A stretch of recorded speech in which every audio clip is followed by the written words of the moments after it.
En tout cas, merci de votre présence ce matin. Donc moi, je suis Thibault Lévy-Martin, je suis le fondateur et le CEO de Partout. Donc aujourd'hui, on va parler de commerce conversationnel. Et pour commencer, je voulais partager avec vous une petite donnée. Vous savez, chez Partout, on gère beaucoup d'informations de points de vente. On a plus de 350 000 points de vente qui utilisent notre solution. Et en fait, on a vu qu'en moyenne, une entreprise qui a 300 points de vente, elle va recevoir 900 000 appels par an. Donc c'est énorme. Le truc, c'est que l'expérience de l'appel, elle est souvent pas exceptionnelle, parce que quand un consommateur il appelle une entreprise, c'est pour avoir une réponse rapide, mais c'est assez courant que personne ne réponde, parce que les équipes sont débordées, ou que le temps d'attente soit trop long, ou que la réponse ne corresponde pas forcément à ce qui est attendu, parce que c'était pas le bon interlocuteur, qui n'avait pas la connaissance nécessaire, etc. Et donc, selon nous, ça, c'est une des raisons qui explique l'émergence d'une tendance de fond qui est vraiment en train de s'accélérer, qui est que les consommateurs veulent de plus en plus écrire aux entreprises plutôt que de les appeler. Typiquement, nous, la statistique qu'on utilise en interne, c'est celle-ci. 90% des personnes préfèrent envoyer un message à une entreprise plutôt que de l'appeler. Et quand ils le font soit sur le chat qui est sur le site internet de l'entreprise, soit sur la page Facebook ou Google ou Instagram ou Apple ou WhatsApp de l'entreprise. Je pense que on en fait tous un peu l'expérience au quotidien avec nos amis et nos familles où on a tendance de plus en plus à envoyer des messages plutôt que d'appeler. Eh bien, c'est cette même tendance qui est en train de se déverser à travers les relations que les consommateurs ont avec les entreprises. Et alors nous, quand on a vu ça, et quand on a vu que ça prenait de l'importance, on s'est dit que ça va vraiment changer la manière dont les gens interagissent avec les entreprises et il faut qu'on fasse quelque chose. Notre métier chez Partout, c'est d'aider les sociétés qui ont des points de vente à s'adapter aux évolutions des parcours d'achat. C'en est une, donc il fallait qu'on apporte une solution. Donc on a lancé un premier produit qui s'appelle Message, où l'objectif était de centraliser les conversations que nos clients reçoivent depuis les différentes plateformes. Donc typiquement, là, on récupère les conversations qui viennent des fiches Google, des fiches Facebook, des pages Instagram. Là, on est en train d'intégrer WhatsApp qui va sortir au premier trimestre. On permet aussi à nos clients d'avoir un chat sur leur site internet pour recevoir des messages à cet endroit-là. Ce chat, il peut être mis sur les pages Store Locator avec un chat différent par Store Locator.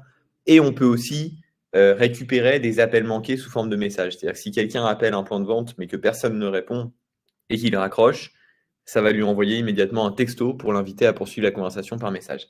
Et donc tout ça, c'est centralisé sur l'interface Partout.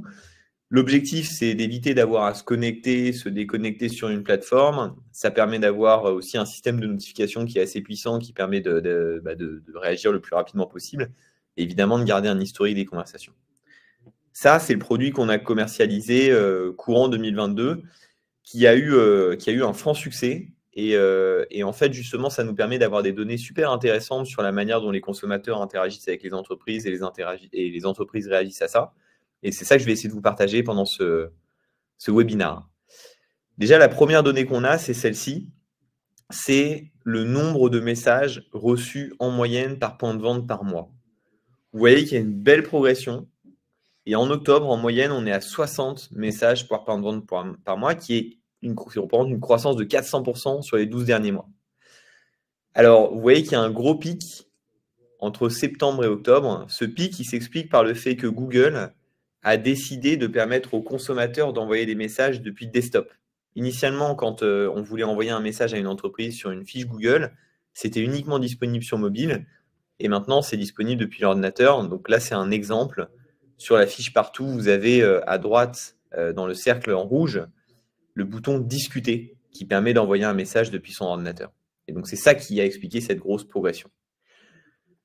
Cette progression, elle est loin de s'arrêter parce qu'en fait, les études, elles convergent pour dire que les entreprises vont recevoir de plus en plus de messages textuels venant des consommateurs et les pronostics, c'est une croissance de 100% par an pour les 5 prochaines années au moins. Donc ça veut dire que si à la fin de l'année, là en décembre, on est en moyenne à 80 messages par point de vente par mois, l'année prochaine, on sera à 160, l'année suivante à 320, l'année d'après à 640, etc., etc.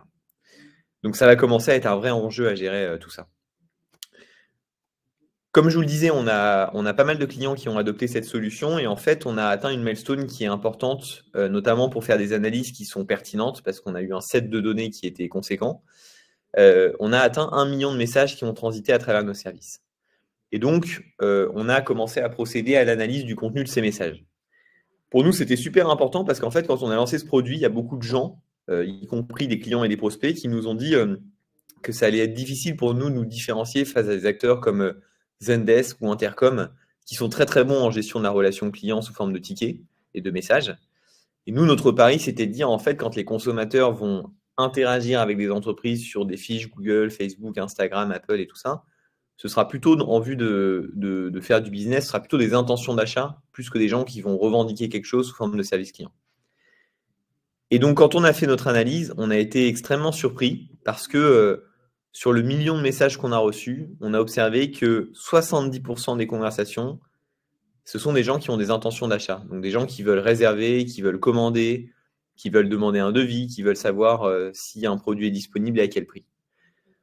Ça, c'est à peu près vrai pour tous les secteurs. C'est-à-dire que ça oscille entre 60 et 80%, grosso modo, en fonction du secteur, mais on a véritablement un comportement qui est que les gens, quand ils écrivent à une entreprise sur Google, Facebook, Instagram, Apple ou WhatsApp, c'est parce qu'ils veulent acheter. C'est pas parce qu'ils veulent se plaindre ou parce qu'ils ont besoin d'assistance, essentiellement. Donc, ça, c'est pas non plus très surprenant parce qu'en fait, quand on prend un peu de recul et qu'on lit les études qui circulent sur Internet et dans les médias, on s'aperçoit que le commerce conversationnel, c'est une tendance qui est vraiment en train d'exploser et qui va représenter à peu près 5% du e-commerce d'ici 2025.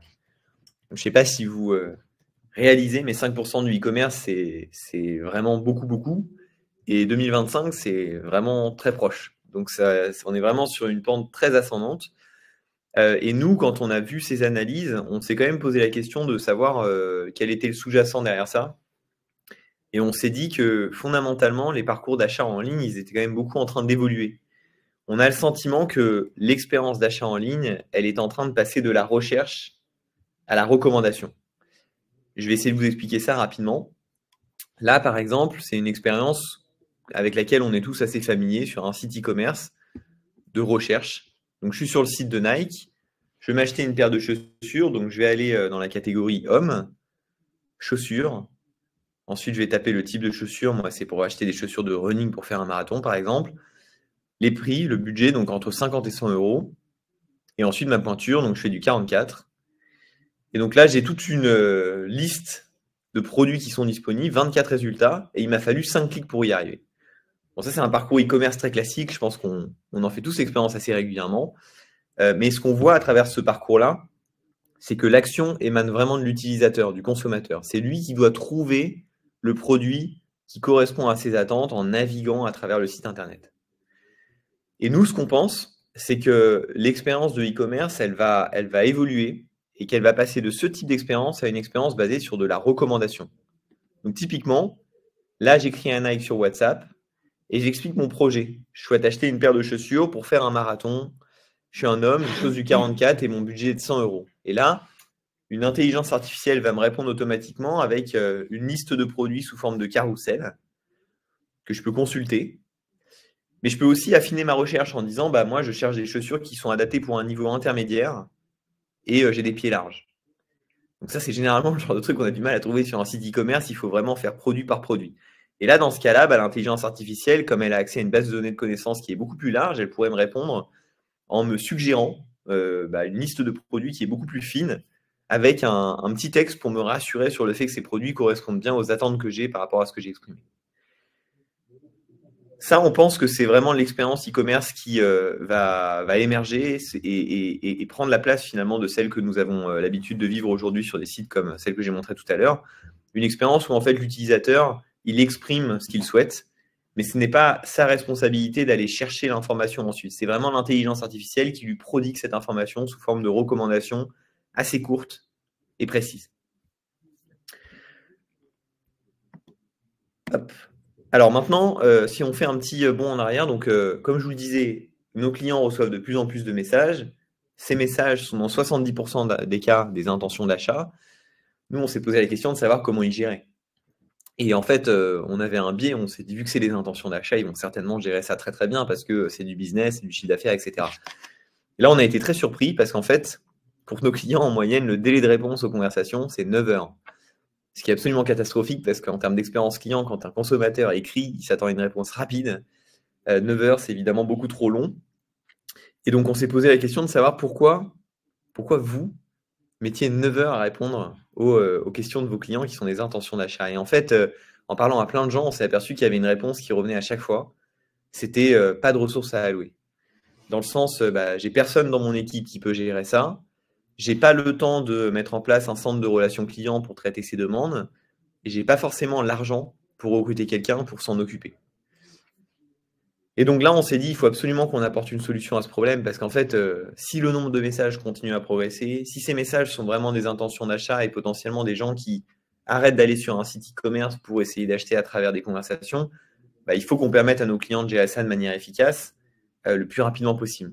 Et donc, la conclusion à laquelle on est arrivé, c'est qu'il fallait qu'on automatise tout ça.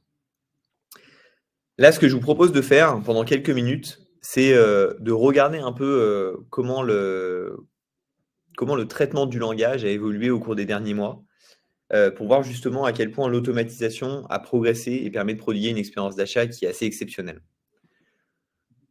Jusqu'en 2023, donc, les NLP, ça veut dire Natural Language Processing, donc le traitement du texte, c'était essentiellement de la reconnaissance de texte, c'est-à-dire qu'on mettait à disposition d'un système une base de données de connaissances, typiquement une FAQ. Donc là, dans mon exemple, l'idée, c'est que si quelqu'un veut parler à un conseiller, la réponse qui soit sortie, c'est nos conseillers se tiennent à votre disposition sans rendez-vous en agence les lundis et mercredis. Et les autres jours de la semaine, il est nécessaire d'appeler le 01 34 28 33 62 pour prendre rendez-vous. Et donc, imaginons qu'on ait un consommateur qui contacte l'entreprise en disant j'aimerais parler à un conseiller. Là, le système reconnaîtrait justement qu'il y a la volonté de parler à un conseiller, il reconnaîtrait l'intention. Et ensuite, du coup, il retransmettrait la réponse telle qu'on lui a fournie, mais sans la faire évoluer, sans changement, telle qu'elle. Donc là, on a un système qui reconnaît l'intention, mais qui ne peut pas apporter l'intelligence. Ça, c'était jusqu'en 2023, ou fin de 2022 plutôt, pour être plus précis. Et ensuite, on a eu l'émergence, ou en tout cas la démocratisation de ce qu'on appelle les LLM, donc les Large Language Models. Et typiquement, ChatGPT, c'est vraiment le LLM qui a permis de démocratiser la connaissance de ce type de système. Ça existait déjà précédemment, mais par contre, ça n'avait pas été mis à disposition du grand public, je dirais. Et donc, dans ce cas-là, si on reprend notre exemple, on met à disposition du système la même base de données de connaissances, donc notre FAQ avec parler à un conseiller. Et là, si un consommateur écrit « je voudrais un conseil », l'intelligence artificielle va réagir de manière intelligente en fait. Il ne va pas juste retransmettre la donnée telle qu'elle. Donc typiquement, il pourrait répondre très bien « Quel jour seriez-vous disponible pour rencontrer l'un de nos conseillers ?» Et si le consommateur répond mardi, la réponse pourrait être « Pour rencontrer l'un de nos conseillers le mardi, vous devez appeler le 01 34 28 33 62 pour prendre un rendez-vous. » Et ils sont également disponibles en agence sans rendez-vous les lundis et mercredis. Donc on voit qu'il a réutilisé la donnée, la connaissance qu'on lui a mis à disposition initialement. Mais par contre, il l'a retravaillé, il l'a fait évoluer pour apporter une réponse qui est plus pertinente. Donc, on a un système qui reconnaît l'intention, comme dans l'exemple précédent, mais par contre, il va formuler une réponse qui est contextuelle et intelligente. Ça, c'était jusqu'à aujourd'hui. Et il y a quelques semaines, début novembre 2023, on a ChatGPT, enfin OpenAI, qui a annoncé la sortie de ce qu'on appelle les GPTs. Donc, le principe des GPT, c'est de pouvoir créer sa propre intelligence artificielle, grosso modo. Cette intelligence artificielle, on peut la nourrir à travers une base de connaissances comme des FAQ, mais on peut également la nourrir à travers des connexions avec des applications externes. Dans notre exemple, on pourrait se dire qu'on connecterait l'intelligence artificielle à travers un logiciel de gestion d'agenda qui saurait quels sont les services qui sont prodigués, à quelle heure quelqu'un peut honorer le service, combien de temps dure celui-ci, etc. Et donc là, dans notre exemple, le traitement serait nettement différent et d'ailleurs bien meilleur, parce qu'on aurait le consommateur qui dirait donc « je voudrais un conseil ». Là, la réponse serait toujours la même. Très bien, quel jour seriez-vous disponible pour rencontrer un de nos conseillers? Et si le consommateur répond mardi, là, l'IA pourrait dire « je peux vous proposer un rendez-vous avec un conseiller en agence mardi à 14h ou à 16h. Est-ce que l'un de ces créneaux vous conviendrait ?» Et donc là, il récupérerait cette information directement du calendrier.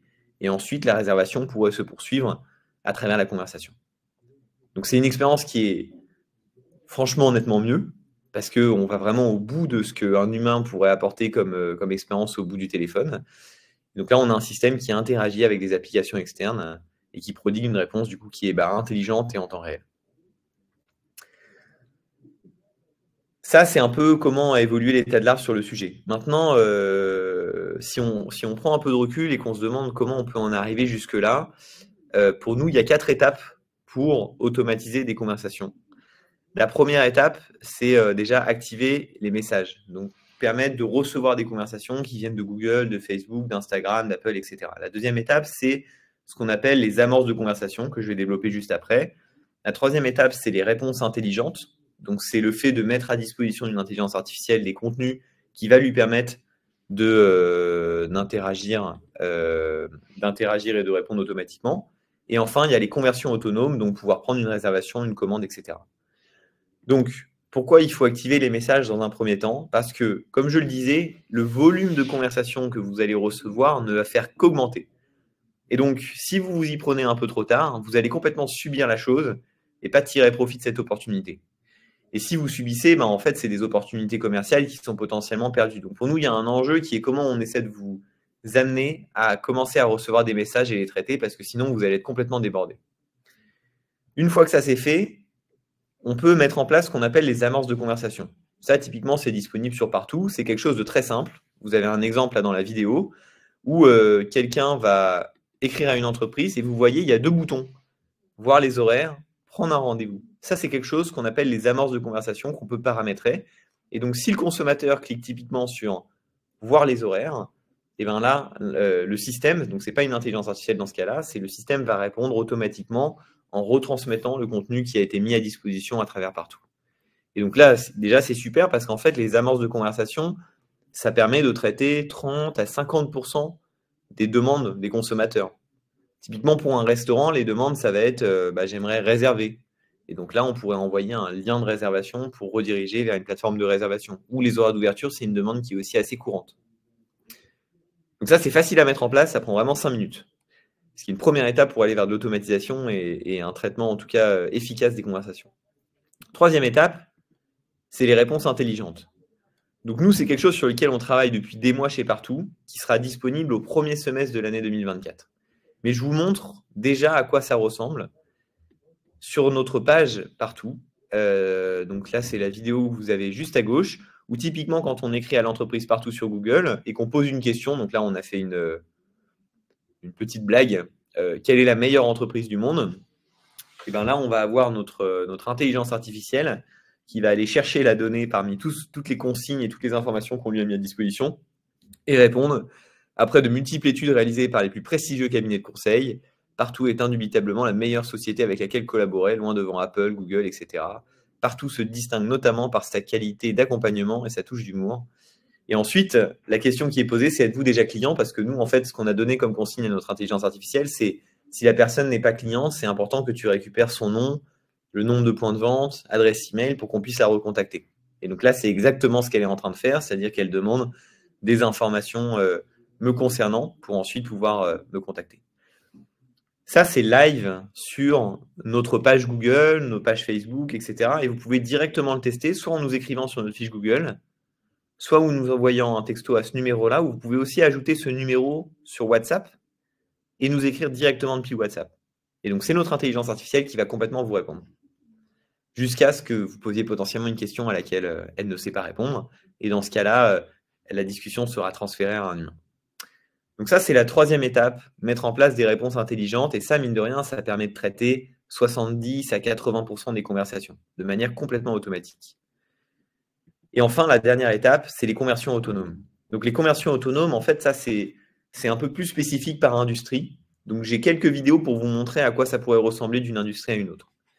Typiquement, si on reprend l'exemple de Nike qu'on a montré tout à l'heure, je pourrais écrire en disant que je cherche une paire de baskets. Et là, Nike me répondrait avec une liste de produits. Et si je clique sur acheter, eh ben, je serai redirigé sur le site de Nike dans mon panier avec la paire de baskets qui est ajoutée à mon panier pour que je puisse faire ma commande. Ça, c'est quelque chose qui va, normalement, enfin, de ce qu'on voit à l'international et de ce que nous disent Google et Meta, c'est quelque chose qui va beaucoup se développer au courant 2024. La prochaine étape après ça, c'est qu'en fait, on puisse avoir son panier directement à travers WhatsApp, à travers Google, et donc on n'ait plus de redirection sur le site de Nike. Mais ça va être la première étape, qui déjà, mine de rien, permet nettement d'améliorer le taux de conversion parce que la personne, elle a accès à son information rapidement à travers la conversation et ensuite, son panier est déjà constitué. Un autre exemple, c'est la réservation d'un restaurant, par exemple. Où là, on pourrait avoir quelqu'un qui va sur Instagram cherche un restaurant, voit qu'il y a des jolies photos de plats qui l'intéressent, lui écrire et dire j'aimerais réserver une table pour ce soir à 20 h pour 4 personnes. Et là, notre intelligence artificielle réagirait en demandant des informations complémentaires telles que le nom et le numéro de téléphone, qui sont des informations nécessaires pour prendre une réservation dans un restaurant. Et le consommateur pourrait du coup y répondre pour que la réservation soit confirmée. Ça, c'est pour un restaurant. Évidemment, pour un coiffeur, salon de beauté et tout ça, ça pourrait être la même chose. Je vous donne un troisième et dernier exemple, c'est celui-ci, faire ses courses. Donc là, imaginons que j'écrive à Carrefour sur Google et j'explique que je veux cuisiner des spaghettis carbonara pour 6 personnes. Et bien là, l'intelligence artificielle pourrait répondre avec la liste des produits dont j'ai besoin pour faire ma recette en me proposant de les ajouter directement à mon panier. Et je pourrais réagir en disant oui, je veux bien, mais par contre, j'aimerais également acheter des bouteilles de vin qui vont avec ça, avec ce plat. Et donc là, pareil, l'intelligence artificielle pourrait voir quels sont les vins qui, sur la base des informations disponibles sur Internet et tout un tas de contenus, quels sont les vins qui se marient avec du spaghetti carbonara, des spaghettis carbonara, et ensuite les ajouter directement au panier. Et moi, en tant que consommateur, je pourrais cliquer pour aller directement sur mon panier, et là, j'aurais celui-ci qui serait entièrement complété, comme l'exemple de Nike que je vous ai montré précédemment.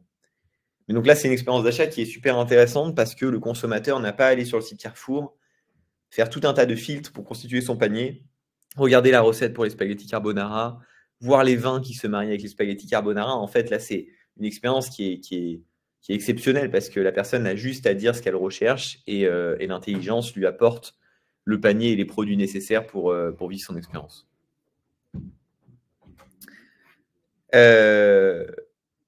Donc ça, c'est un sujet important dont je voulais vous parler, c'est la réservation. En fait, nous, ce qu'on a vu chez Partout, c'est qu'on a 50% de nos clients qui ont de la réservation dans leur métier. Donc ça va être par exemple des salons de coiffure, salons de beauté, on va avoir des garages aussi, potentiellement des magasins qui vendent des téléphones, des opérateurs téléphoniques du coup. On va avoir des banques, des assurances, enfin toutes ces entreprises-là, elles ont à un moment ou à un autre un outil qui permet de gérer un agenda. Et donc, ce qu'on s'est dit, c'est imaginons qu'on veuille leur apporter une solution qui leur permet de recevoir des réservations de bout en bout. Comment il faudrait que ça marche? Donc déjà, pour répondre à cette question, il fallait qu'on identifie un peu le type de questions auxquelles on voulait répondre.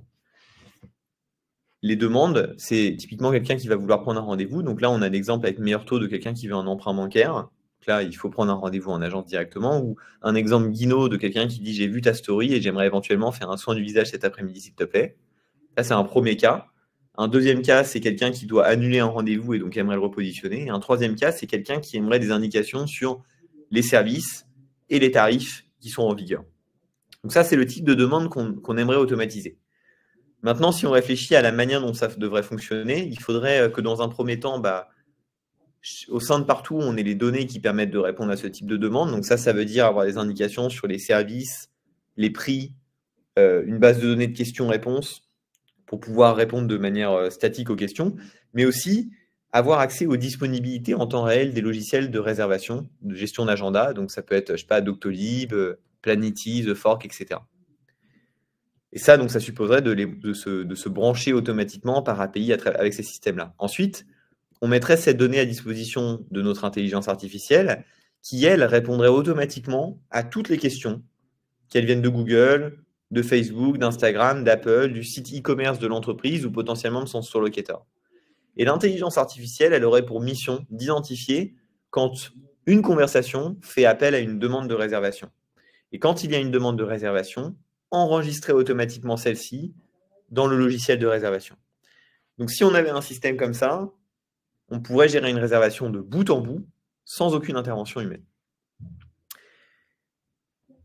Et en fait, ça fait plusieurs mois qu'on travaille là-dessus. On a pas mal d'ingénieurs qui ont potassé sur ce sujet-là et on a réussi à faire en sorte que ça fonctionne. Alors là, on est encore en train de peaufiner, mais du coup, courant 2024, on va sortir un produit qui permet exactement de faire ça et qui s'appelle Conversational Booking. J'ai quelques exemples de vidéos pour que vous puissiez voir un peu où ça en est et à quel point c'est puissant et intelligent. Donc j'ai 4 vidéos d'exemples. La première, c'est celle-ci. À gauche, vous avez c'est l'interface utilisateur de quelqu'un qui va nous écrire directement sur notre fiche Facebook. Et à droite, c'est le back-office de Partout. Donc là, quelqu'un dit « j'aimerais réserver une coupe pour demain à 10 h ». Là, on est dans le cadre d'un salon de coiffure. Et donc là, l'intelligence artificielle répond: pour confirmer votre réservation, j'ai besoin de connaître le nom du coiffeur que vous préférez, entre Karine et Céleste. De plus, merci de me donner votre nom complet et votre adresse email. Ce à quoi moi je réponds avec les informations demandées. Et ensuite, l'intelligence artificielle me répond en me disant: j'ai confirmé la réservation, vous venez de recevoir un email de confirmation. Comme vous pouvez le voir, on voit bien l'email. Je vous propose maintenant de regarder un peu ce qui vient de se passer en back-office.